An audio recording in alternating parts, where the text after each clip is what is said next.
तमिल कवि तिरुवल्लुवर जी ने लिखा है, புத்தியுலகத்தும் ஈண்டும் பெறலரிதே ஒப்புரவின் நல்ல பிற।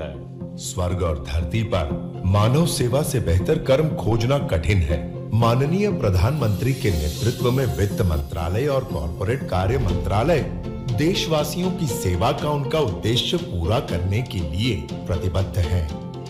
माननीय प्रधानमंत्री नरेंद्र मोदी जी के नेतृत्व में वित्त मंत्रालय सुशासन और लोक कल्याण की भावना को लेकर इन सिद्धांतों और पहलों के साथ आगे बढ़ रहे हैं।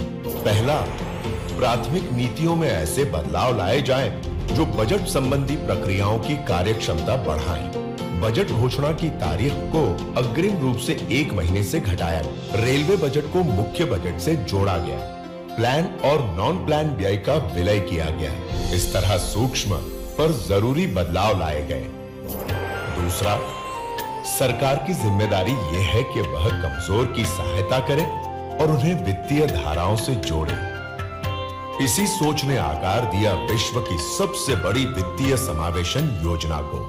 जन धन योजना के जरिए करोड़ों देशवासियों के बैंक खाते खोले गए, जिससे जैम यानी जन धन, आधार और मोबाइल को एक साथ जोड़कर डीबीटी के जरिए करोड़ों खातों में सीधे लाभ पहुंचाया गया, जिसकी वजह से कोविड महामारी के समय राष्ट्र अपने नागरिकों की तुरंत सहायता कर पाया और हर एक देशवासी की सामाजिक सुरक्षा सुनिश्चित हो।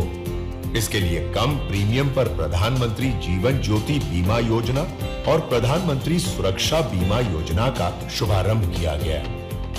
कमजोर वर्गों के लिए अटल पेंशन योजना शुरू की गई। तीसरा, काले धन और भ्रष्टाचार के लिए देश में कोई जगह नहीं है और माननीय प्रधानमंत्री ने समय समय पर इस पर जोर दिया।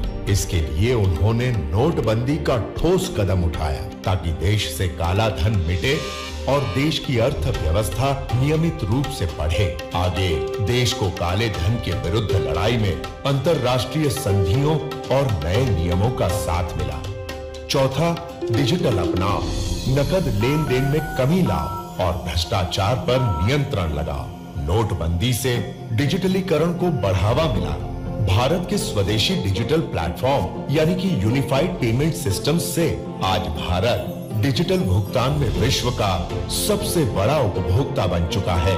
डिजिटल विकल्पों को भुगतान में ही नहीं बल्कि वित्त, कर और कंपनी संबंधी कानूनी कार्यों के लिए भी मान्यता मिल गई है।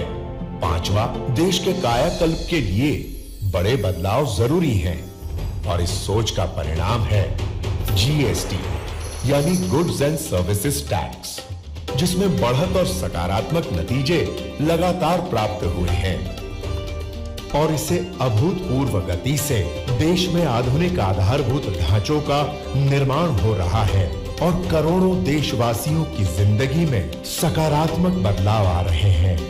जीएसटी को लागू करने में दोहरी रणनीति अपनाई गई। प्रक्रिया को आसान बनाया गया।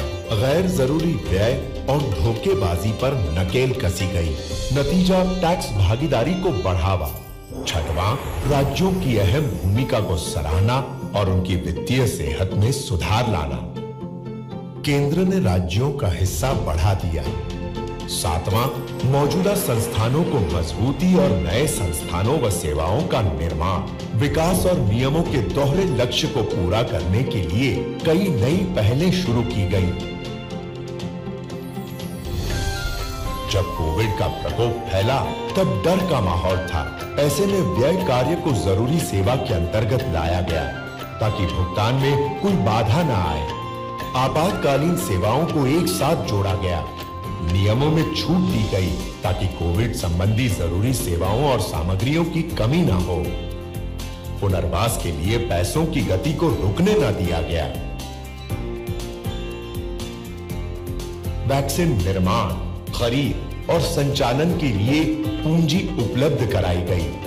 एमएसएमईज को गारंटी स्कीम का अधिकतम लाभ मिला। माननीय प्रधानमंत्री के मार्गदर्शन में एक अनोखी पहल आत्मनिर्भर पैकेज की शुरुआत की गई, जिसका मूल्य लगभग 21 लाख करोड़ रुपए था। कोविड के दौरान कई बुद्धिजीवियों की ये राय थी कि इस महामारी का असर भारत में लंबे समय तक रहेगा, पर माननीय प्रधानमंत्री नरेंद्र मोदी जी के कुशल नेतृत्व में इस स्थिति पर मजबूती से काबू पाया गया। IMF और विश्व बैंक ने घोषित किया है कि इस साल अन्य बड़े अर्थव्यवस्थाओं के मुकाबले भारत की अर्थव्यवस्था सबसे तेजी से बढ़ेगी। इन प्रयासों का लक्ष्य है जनता की समृद्धि। महात्मा गांधी के आध्यात्मिक मार्गदर्शक श्रीमद राजचंद्र के शब्दों में, भाग्यशाળી हो तो तेना आनंदમાં બીજાને ભાગ્યશાળી કરજો। अपनी समृद्धि की खुशी में औरों को समृद्ध बनाइए।